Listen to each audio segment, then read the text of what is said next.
datang semua peserta mata kuliah Strategi Kemitraan Masyarakat dalam Pengembangan PAUD. Seperti biasa, perkuliahan kita secara online ini dilakukan dalam rangka masih masa pandemi ya. Saya sangat berterima kasih kepada semua peserta atau kita semua di sini karena semua dapat berkenan berhadir dalam perkuliahan ini. Semoga perkuliahan ini dapat berjalan dengan baik, maksimal, dan mendapatkan hasil yang memuaskan. Perkuliahan kita dibagi menjadi 3 seperti biasa, yaitu saya menyampaikan tujuan perkuliahan, kedua pelaksanaan diskusi, dan ketiga refleksi, tanggapan, masukan, atau atas pertanyaan arahan akhir dari saya dalam rangka untuk memberikan refleksi. Kemudian pembahasan kita seperti telah disampaikan tadi bahwa diangkat bentuk-bentuk partisipasi orang tua dalam penyelenggaraan PAUD agar perkuliahan kita dapat berjalan dengan baik dan berkah. Marilah kita berdoa menurut keyakinan dan agama kita masing-masing. Berdoa mulai. Bismillahirrahmanirrahim.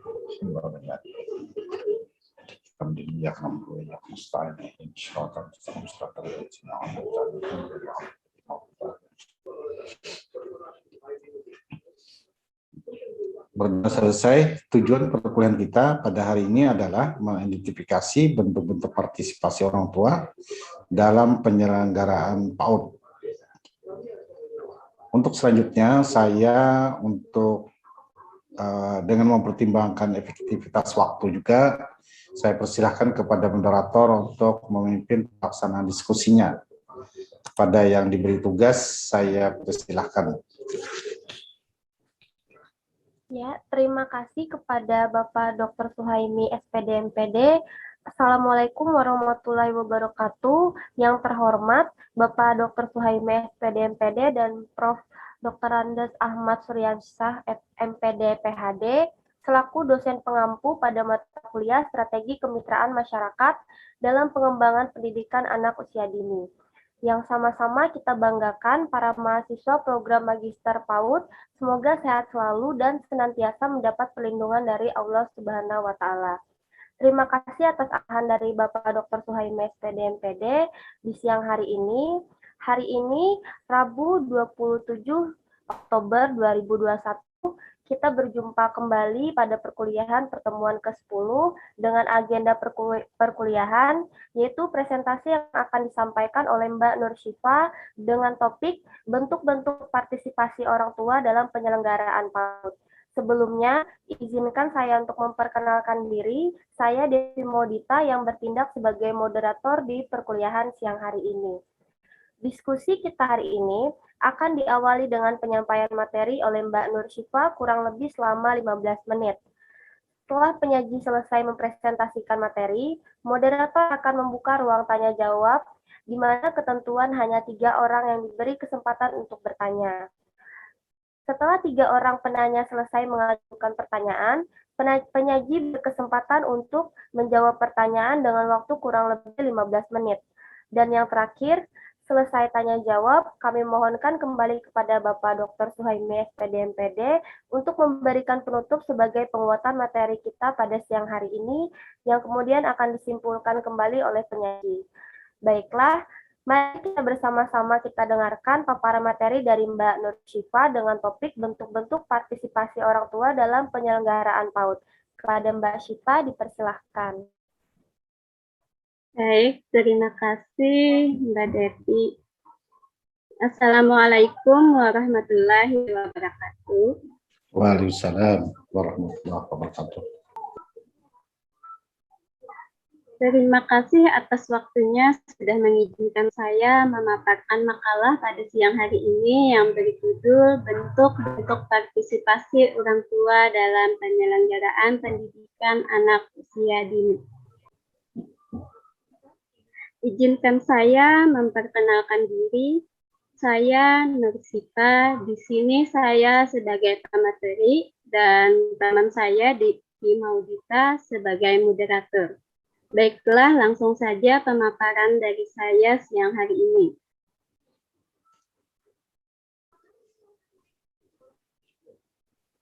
Partisipasi orang tua adalah keikutsertaan orang tua atau ayah dan ibu dalam merencanakan, melaksanakan, mengendalikan, dan mengevaluasi serta mampu untuk meningkatkan kemauan menerima dan kemauan untuk menanggapi, baik secara langsung maupun tidak langsung.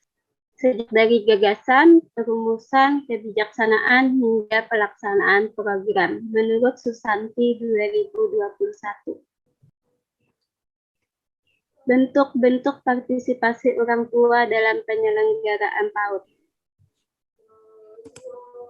Partisipasi orang tua pada umumnya berwujud dukungan orang tua dalam bentuk pendanaan dan terhadap hal-hal tertentu dalam pendidikan anak mereka.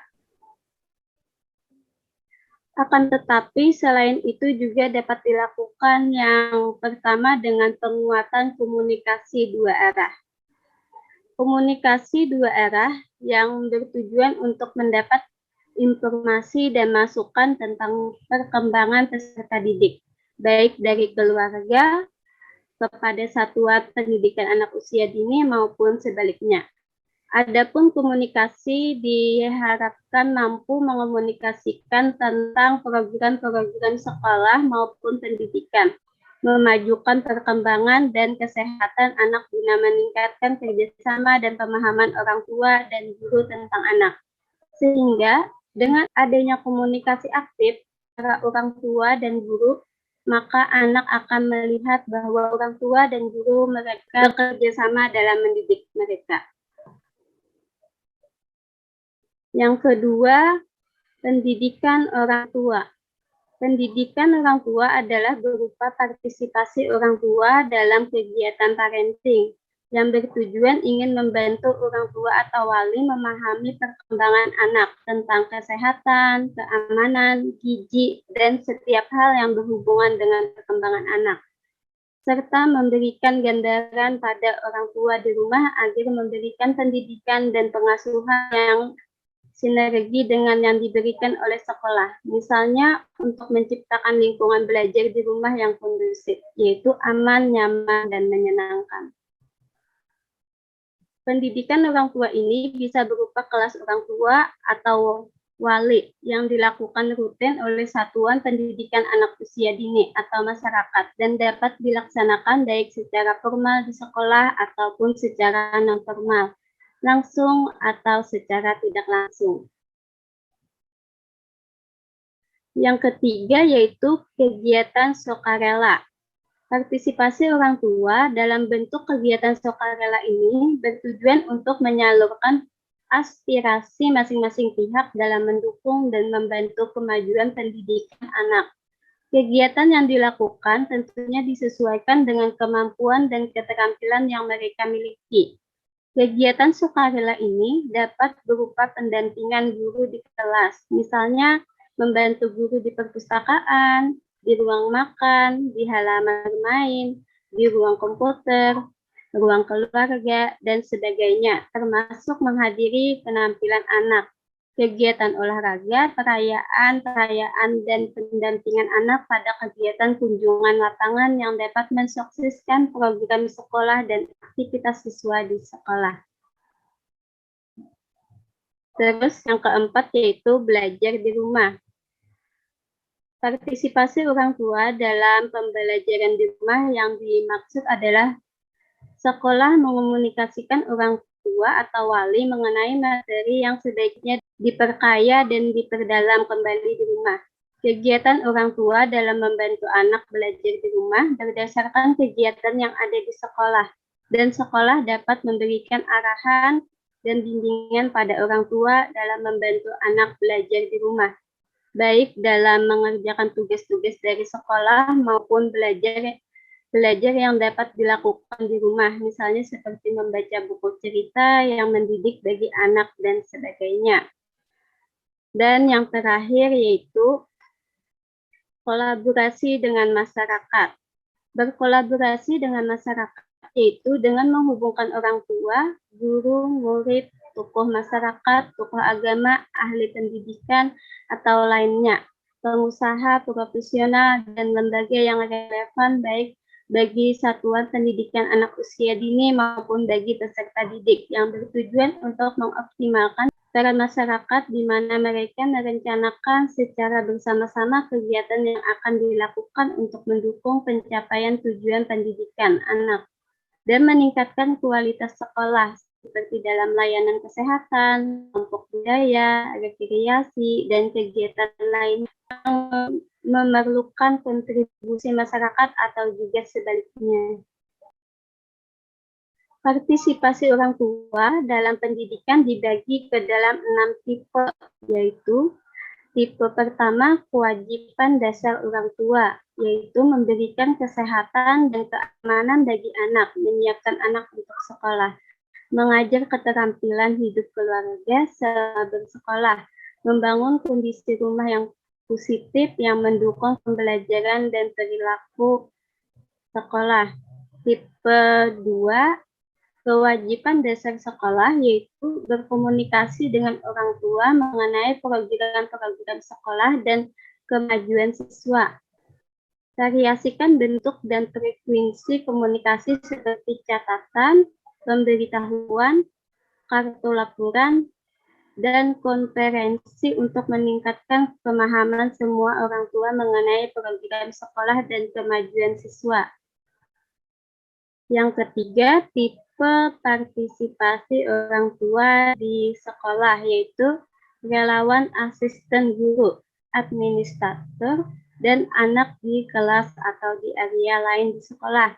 Orang tua menghadiri pertunjukan siswa olahraga atau kegiatan lain atau menghadiri loka karya atau program lain bagi pendidikan dan pelatihan mereka sendiri. Tipe yang keempat yaitu partisipasi orang tua dalam kegiatan pembelajaran di rumah, yaitu orang tua mengawali kegiatan atau anak memulai untuk meminta bantuan. Guru berbagi ide dan perintah dalam kegiatan pembelajaran. Yang kelima, tipe kelima partisipasi orang tua dalam pemerintahan dan advokasi, yaitu orang tua mempunyai peran dalam pembuatan keputusan di Dewan Advokasi atau komite lain atau grup di level sekolah, wilayah atau nasional dalam aktivitas dalam grup advokasi independen untuk memonitor sekolah dan bekerja bagi peningkatan mutu sekolah. Yang terakhir, tipe keenam, membangun dan menyatukan kerjasama yang baik antara orang tua, guru, dan sekolah dalam mengembangkan potensi siswa.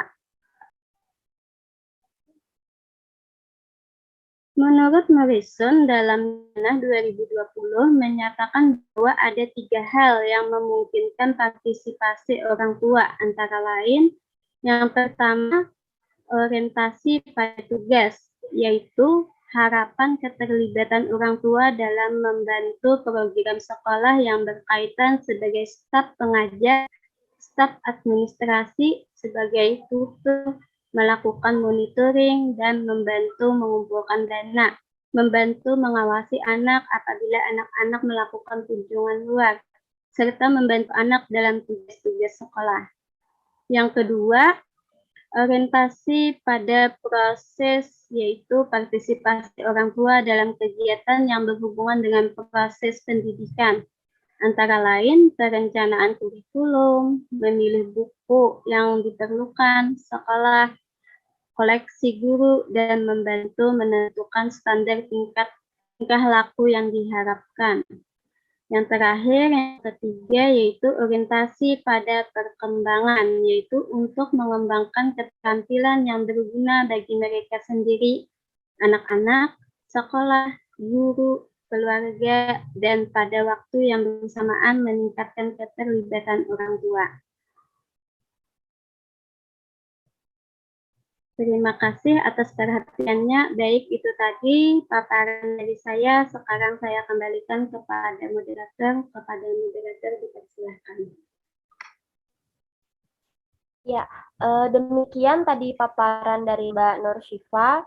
Berikutnya akan saya buka ruang tanya jawab. Kita buka 2 sesi. Untuk sesi pertama, 2 penanya. Kepada teman-teman yang ingin bertanya, kami persilahkan. Saya mau bertanya, Mbak. Ya, silahkan Mbak Asma, dipersilahkan.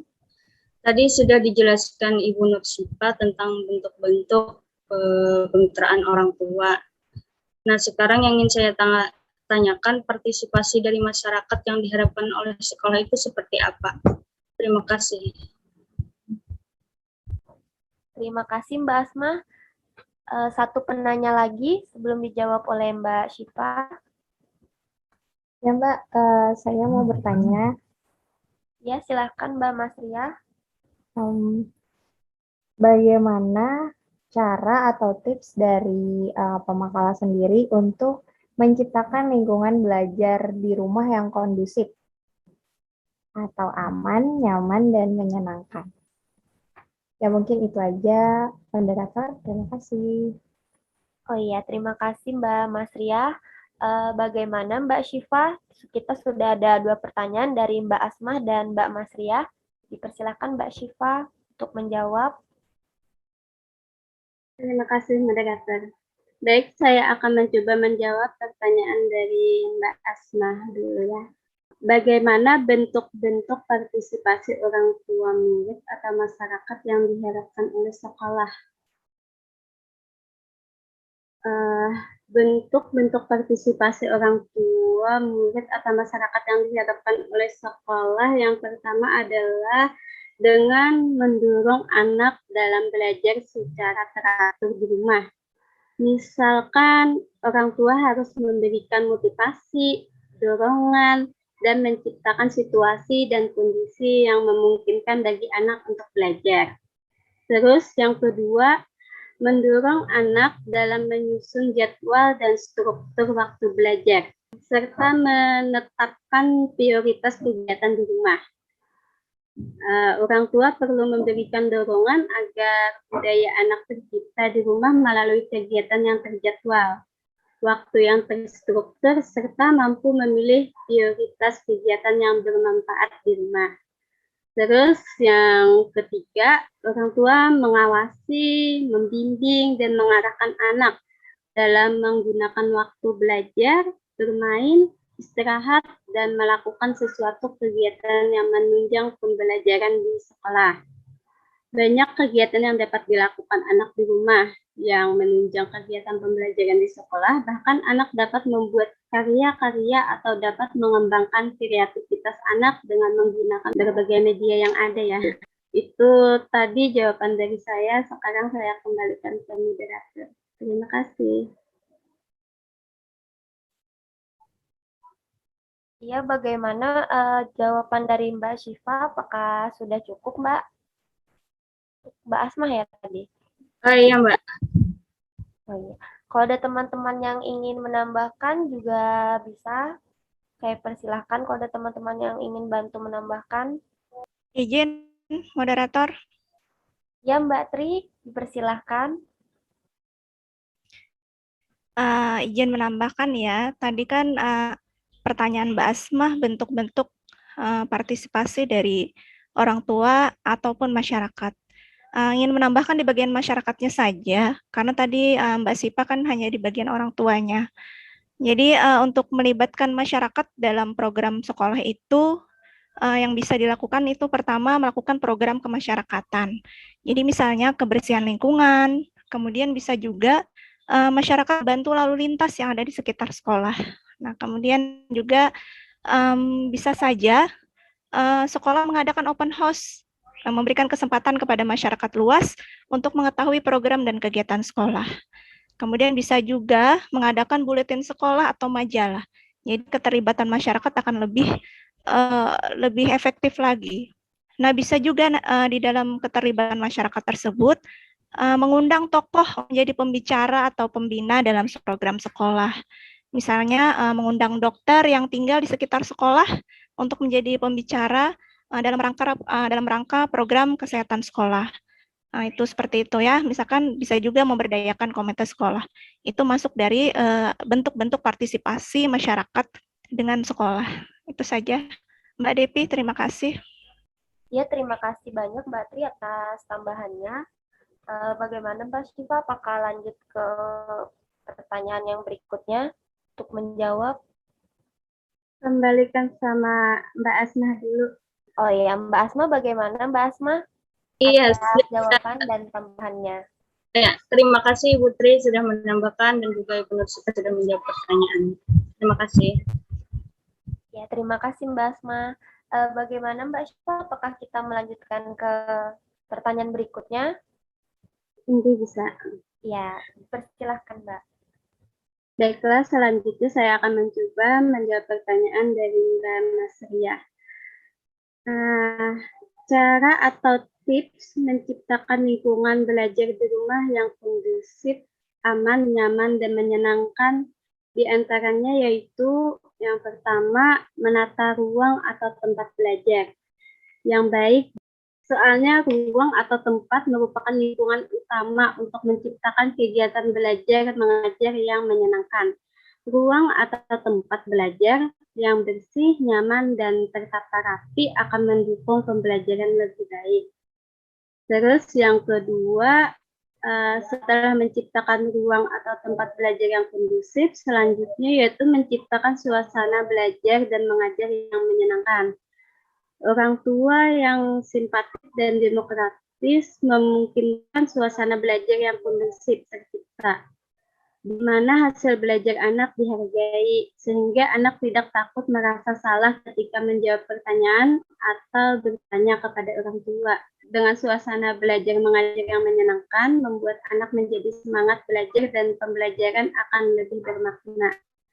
Terus yang ketiga, komunikasi orang tua dan anak yang efektif selama proses pembelajaran akan mengurangi terjadinya perilaku menyimpang yang dilakukan oleh anak selama belajar. Selain itu, komunikasi yang baik membuat waktu belajar menyenangkan. Terus yang keempat, menjadi orang tua yang menyenangkan. Misalnya, menjadi pendengar yang baik, menjadi penasihat, mendengar keluh kesah anak, memberi solusi, saran, atau pendapat, dan lain sebagainya. Agar pembelajaran bisa lebih menyenangkan, ada baiknya jika orang tua tidak terlalu serius dalam mengajar. Sisipkan beberapa candaan yang bisa mengurangi kejenuhan anak, sehingga anak lebih nyaman saat belajar dan tidak terkesan kaku atau monoton. Terus yang kelima, cara membuat lingkungan belajar yang kondusif selanjutnya dengan membiarkan anak berkreasi sesuai imajinasinya. Selain itu, orang tua juga harus memberikan apresiasi kepada anak yang telah berkreasi, agar anak merasa senang dan semangat untuk berkreasi kembali. Terus, untuk menciptakan lingkungan kondusif, orang tua harus bisa memberikan aturan yang disepakati oleh anak. Karena dengan telah membuat aturan yang disepakati, berikan hukuman apabila anak melanggar peraturan sesuai dengan kesepakatan bersama. Misalnya dengan membersihkan ruang belajar, menghafal materi pelajaran, dan lain sebagainya. Mungkin itu saja jawaban dari saya. Sekarang saya kembalikan ke moderator. Terima kasih. Ya baik, terima kasih Mbak Syifa. Kita kembalikan lagi kepada Mbak Masria. Bagaimana Mbak Masria? Atas jawaban dari Mbak Syifa.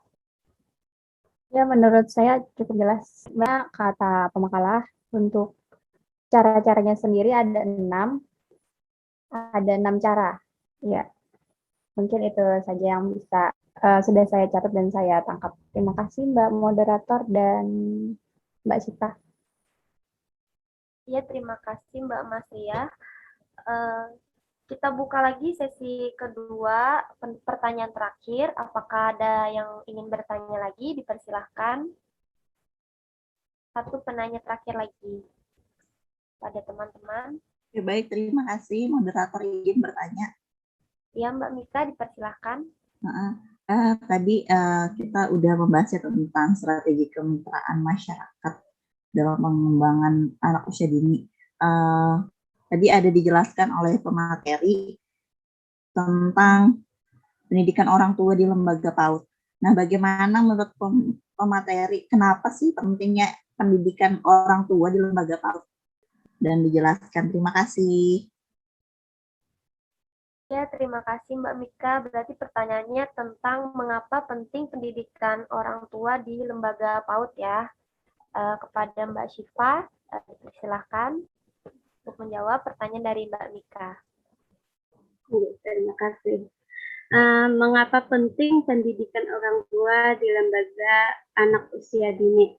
Karena melalui pendidikan orang tua di lembaga anak usia dini dapat diberikan sosialisasi terhadap program-program yang diselenggarakan oleh lembaga atau pendidikan anak usia dini. Secara umum, tujuan pendidikan orang tua adalah mengajak para orang tua untuk bersama-sama memberikan yang terbaik untuk anak-anak mereka. Peran orang tua dalam mengasuh anak memiliki pengaruh yang besar terhadap pertumbuhan dan perkembangan anak, baik dari segi positif maupun dari segi negatif. Karena bersama orang tuanya lah anak banyak menghabiskan waktunya, dan bersama orang tua pula anak dapat pelajaran. Maka dari itu pentingnya pendidikan orang tua di lembaga anak usia dini. Mungkin itu tadi jawaban saya. Sekarang saya kembalikan ke moderator. Baik, Mbak Syifa, bagaimana kita kembalikan dulu ke Mbak Mika? Bagaimana Mbak Mika? Terima kasih Mbak Syifa. Terima kasih kembali Mbak. Ya, baik. Apakah dari teman-teman yang lain ada yang ingin menambahkan? Saya persilakan pada teman-teman. Baik, kalau misalnya tidak ada lagi, karena semua pertanyaan sudah terjawab, berikutnya yang terakhir kami mintakan kepada Bapak Dr. Suhaimi SPD MPD untuk memberikan penutup sebagai penguatan di materi kita pada siang hari ini. Kepada Bapak kami persilahkan. Ya, terima kasih ya. Pertama, saya tadi pas ada suasana hujan yang lebat di sini, jadi mohon diulang pertanyaannya ya. Minta bacakan pertanyaan yang telah disampaikan. Ya, saya ikut yang terakhir tadi bahwa kenapa penting pendidikan orang tua di lembaga atau di TK. Jadi pertanyaan yang dua di atasnya apa? Boleh si moderator bacakan lagi atau siapa yang bertanya tadi? Ya, tadi pertanyaan dari Mbak Asma itu bagaimana bentuk-bentuk partisipasi orang tua, murid atau masyarakat yang diharapkan di sekolah. Pertanyaan dari Mbak Masria, bagaimana cara atau tips untuk menciptakan lingkungan belajar di rumah yang kondusif, yang aman, nyaman, dan menyenangkan? Itu tadi pertanyaannya, Pak. Ya, terima kasih. Jadi tadi pertanyaan pertama dengan ketiga ya, memang ada hubungan atau implikasi dari satu dengan yang lain. Jadi maksud tujuan akhir daripada pendidikan orang tua itu adalah menciptakan lingkungan belajar yang nyaman. Kemudian kalau bentuk-bentuk partisipasi orang tua tadi telah disebutkan ada 5 ya. Selain daripada diperkuat dengan tipe ya. Jadi bentuknya pertama penguatan komunikasi dua arah. Komunikasi dua arah tadi dengan tujuan mendapatkan informasi tentang perkembangan peserta didik tentunya dari keluarga ataupun dari sekolah. Jadi penguatan komunikasi dua arah ini penting. Kalau caranya itu boleh dilakukan pertemuan, juga pertemuan yang berkala, yang sudah ditentukan jadwalnya, jangan terlalu lama, tapi juga tidak terlalu dekat waktunya yang bersamaan. Jadi katakan saja 1 bulan minimal 1 kali, boleh 2 kali. Nah itu untuk menjamin bahwa ada komunikasi ya antara orang tua ataupun secara insidental di luar daripada jadwal, itu akan dipersilahkan kepada orang tua untuk bisa melakukan, menanyakan, atau sebaliknya ya, apa yang terjadi, terutama untuk anak-anak yang terjadi sesuatu yang berbeda seperti biasa, atau ingin mau sesuatu yang lain daripada yang terjadi selama ini, kan seperti itu. Nanti akan saya perjelaskan lagi tentang masalah itu. Kedua, tentang pendidikan orang tua yang nanti kita jawab untuk pertanyaan 1 dan 3. Kemudian yang tiga terakhir, kegiatan sukarela ya. Sukarela itu mirip ya, partisipasi, datang ke sekolah, lalu menyumbangkan tenaga ataupun bentuk lain sehingga dapat sukses sesuatu kegiatan ya, kegiatan yang terjadi sekolah. Akan saja misalnya memperingati hari besar ataupun ada acara di kabupaten yang melibatkan anak keluar daripada ruangan kelas. Nah, itu kadang-kala orang tua perlu untuk memberikan bantuan dalam artian ya memberikan rasa bangga kepada anaknya bahwa ada perhatian dari orang tuanya. Tapi tidak boleh juga membedakan satu anak dengan anak yang lain akhirnya ya. Kemudian belajar di rumah, nah itu jelas pasti ya, di rumah orang tuanya berperan serta untuk mengingatkan, untuk membimbing, kemudian kolaborasi dengan masyarakat. Nah tentu saja itu orang tua bergabung dengan masyarakat dalam satu kegiatan yang berarti untuk mendukung daripada pembelajaran di sekolah atau prestasi daripada anak. Saya kembali ke yang nomor 2, yaitu pendidikan orang tua. Pendidikan orang tua ini sebenarnya penting ya. Tadi tujuan akhirnya menciptakan lingkungan di rumah, lingkungan rumahnya untuk tumbuh kembang atau berkembangnya anak. Jadi di rumah tadi kalau mau dihitung menurut waktu ya, maka 1/4 saja waktunya di sekolah, 3/4-nya berada di rumah. Itu pun waktunya kalau dihitung ya dari jam 7 atau berangkat dari rumah, lalu pulangnya pukul 12, maka 1/4 kan. Kemudian sisanya 3/4-nya di rumah. Oleh karenanya, apa yang terjadi di rumah itu sangat banyak mempengaruhi apa yang terjadi di sekolah atau perkembangan seorang anak. Jadi di rumah harus diciptakan sesuatu yang nyaman, maksudnya anak itu merasa tenang, tidak tertekan, dan justru selalu gembira untuk menjalani perkembangannya. Kemudian aman tentu saja, dia selalu dijaga, maka di situ keamanannya misalnya tentang jalan raya, kemudian tentang apa lagi?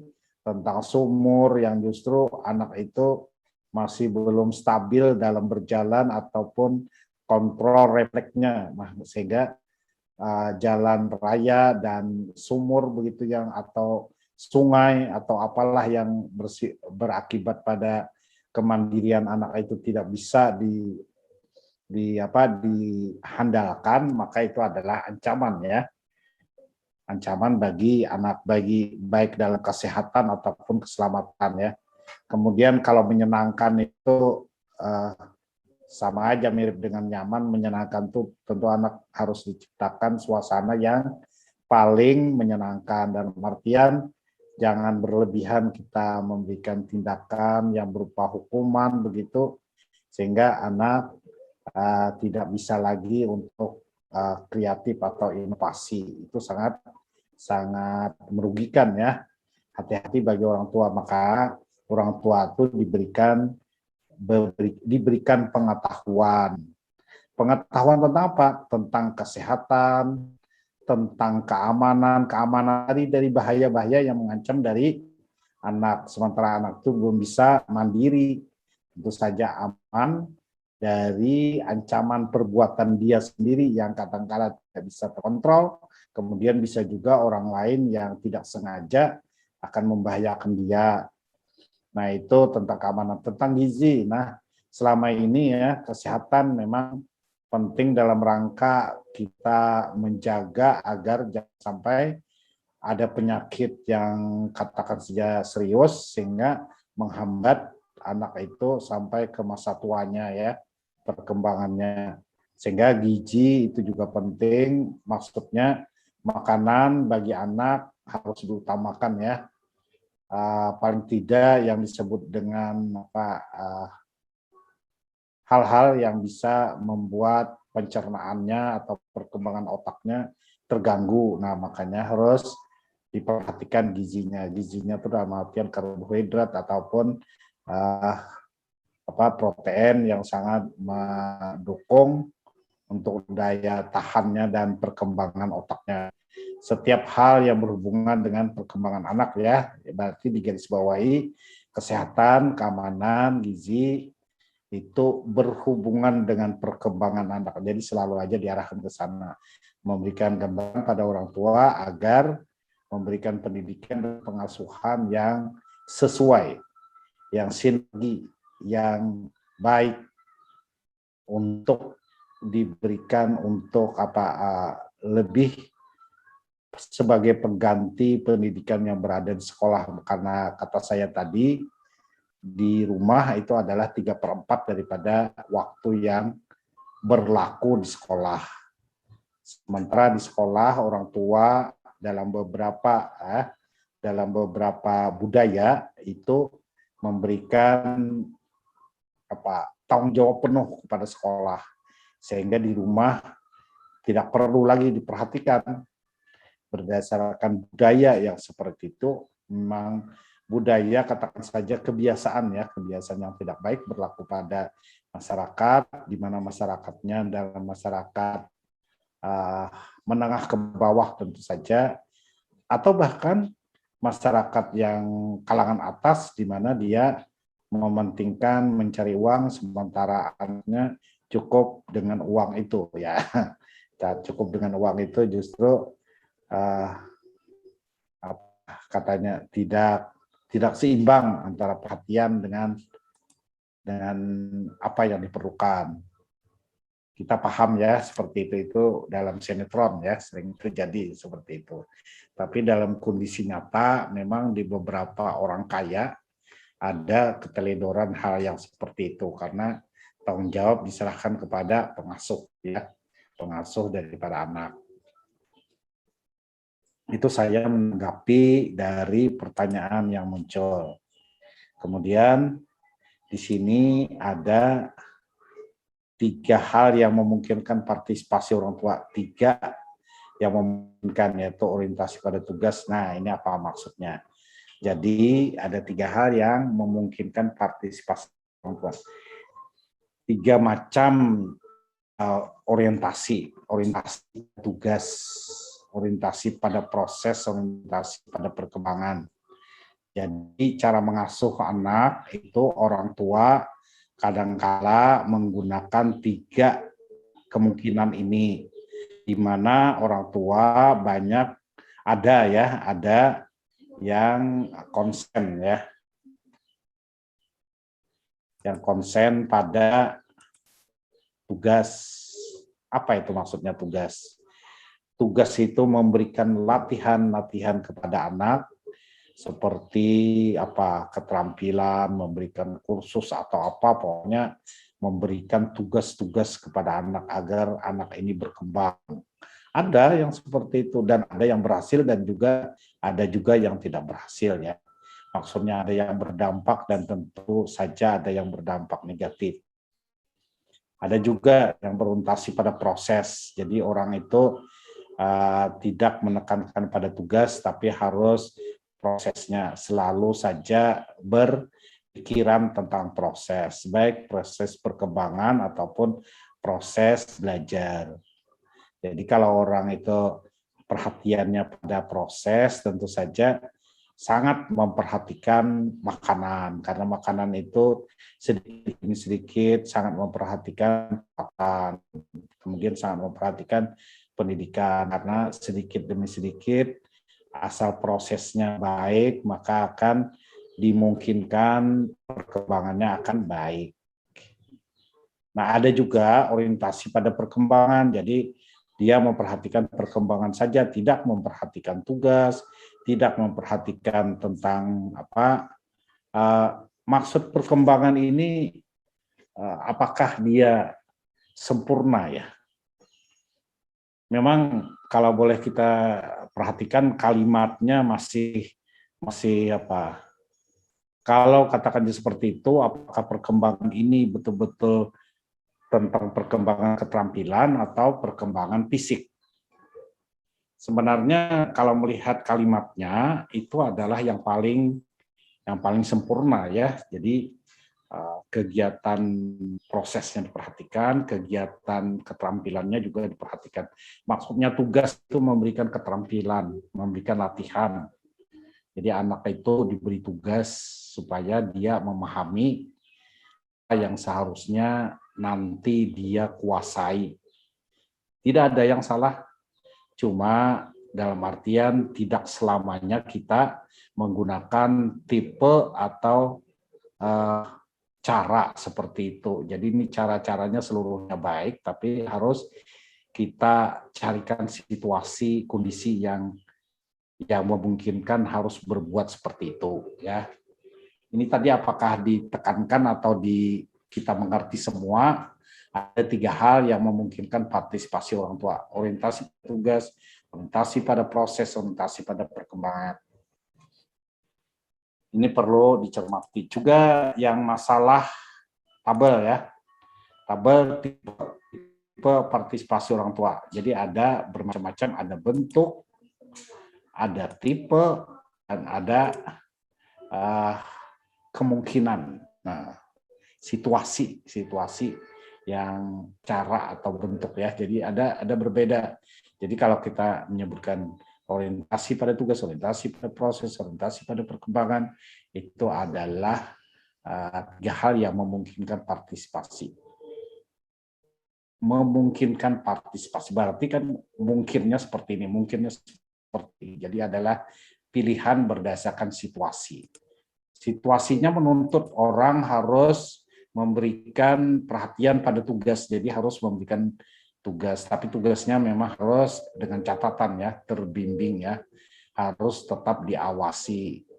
Dalam artian awasi itu bimbingan agar dia tidak salah ya, tidak salah terlalu jauh kepada keasikannya ya. Jadi tidak terlibat secara jauh dalam artian tadi keamanan. Kemudian ada tipe 1, 2, 3 sampai 6 ya. Kewajiban dasar orang tua. Jadi tipe 1 kewajiban dasar orang tua. Orang tua wajib ya untuk memberikan partisipasinya kepada perkembangan anak. Itu adalah kewajiban orang tua. Bisa yang seperti ini diambil sebagai tipe yang dipakai oleh orang tua A misal seperti itu dia. Yang penting dia kewajiban dasar dia sebagai seorang orang tua. Apa kewajiban dasarnya? Yaitu memberikan pendidikan, memberikan kesehatan, memberikan fasilitas ya. Seluruhnya itu adalah untuk orang yang berpikir kewajiban itu adalah perkembangan partisipasi orang tua adalah kewajiban. Jadi begitu diberi surat atau diberitahu maka dia akan datang ke sekolah karena itu dianggapnya sebagai kewajiban ya. Sekarang kewajiban dasar sekolah. Nah, sekarang sekolah itu adalah kewajiban dasar. Jadi sesuatu yang berkaitan dengan sekolah itu dianggap kewajiban dasar. Mirip-mirip ya, partisipasi orang tua di sekolah. Bagaimana orang tua kalau tidak seperti itu maka orang tua harus berpartisipasi. Dia menganggap bahwa partisipasi orang tua itu wajib ada di sekolah. Apakah kalimat ini lebih baik yang tipe 4, partisipasi orang tua dalam kegiatan pembelajaran di rumah? Coba PowerPoint-nya digerakkan ke halaman 10 ya. asik dengan gambarnya itu ya. Halaman 10 yang ada tabel itu. Nah, ini. Jadi kita cermati. Tipe 1, 2, 3, 4, 5, dan 6 itu mana yang lebih baik, mana yang lebih sempurna. Membangun dan menyatukan kerjasama yang baik antara orang tua, guru, dan sekolah dalam mengembangkan potensi siswa. Ya, berarti sampai ke 6 ini semakin sempurna ya, keterlibatan orang tua dalam pemerintah dan advokasi. Jadi ini perlindungan ya.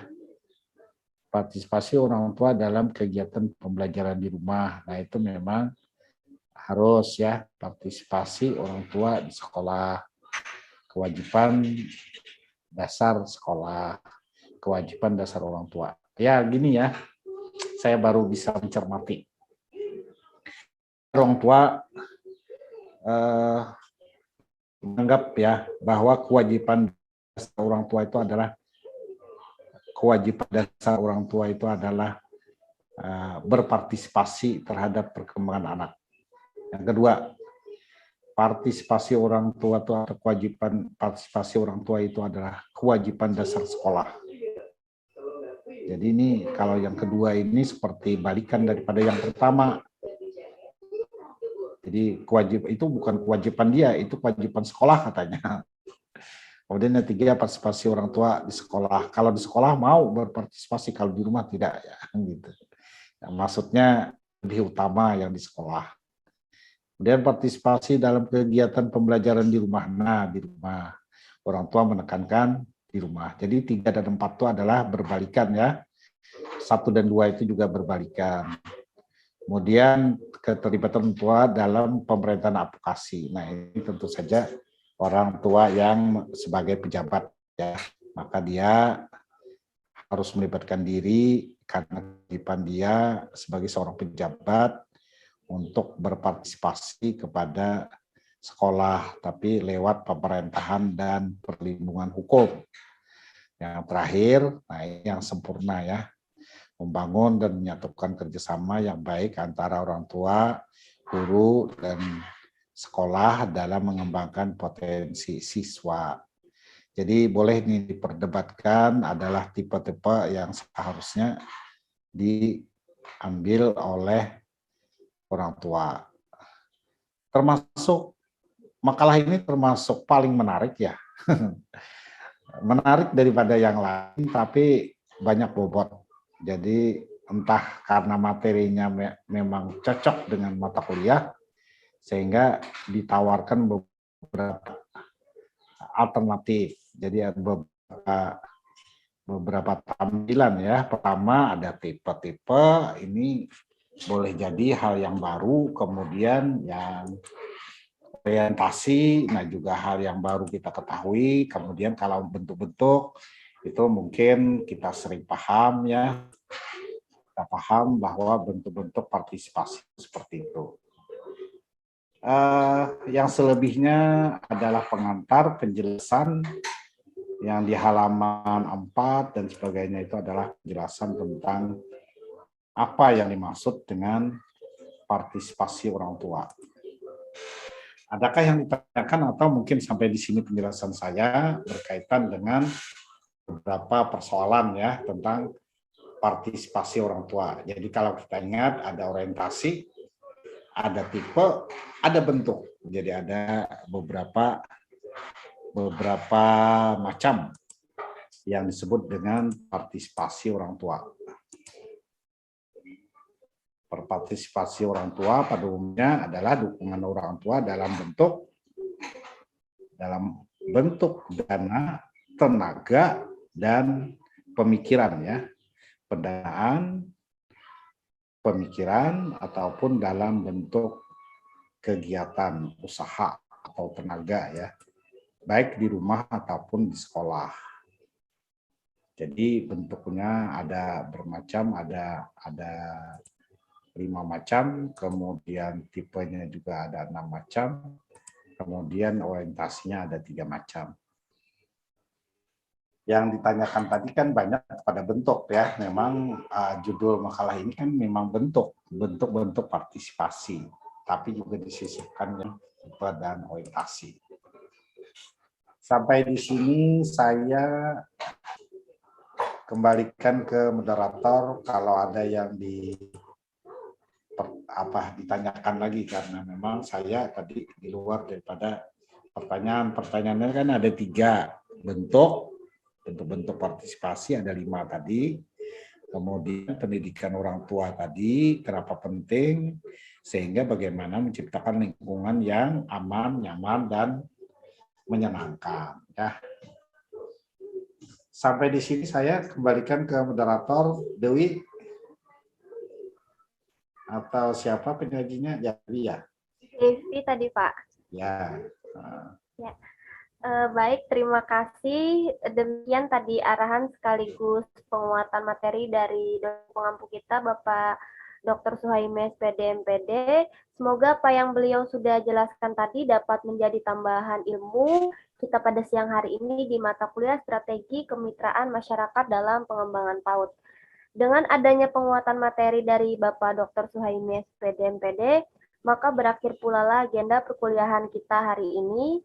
Terima kasih kami sampaikan kepada dosen pengampu Bapak Dr. Suhaimi, SPD, MPD, dan Profesor Dr. Andes Ahmad Suryansyah, MPD, PhD. Terima kasih juga kami ucapkan kepada teman-teman semua atas perhatian dan kerjasamanya. Saya selaku moderator hari ini, mohon maaf kalau ada kesalahan. Wassalamualaikum warahmatullahi wabarakatuh. Waalaikumsalam warahmatullahi wabarakatuh.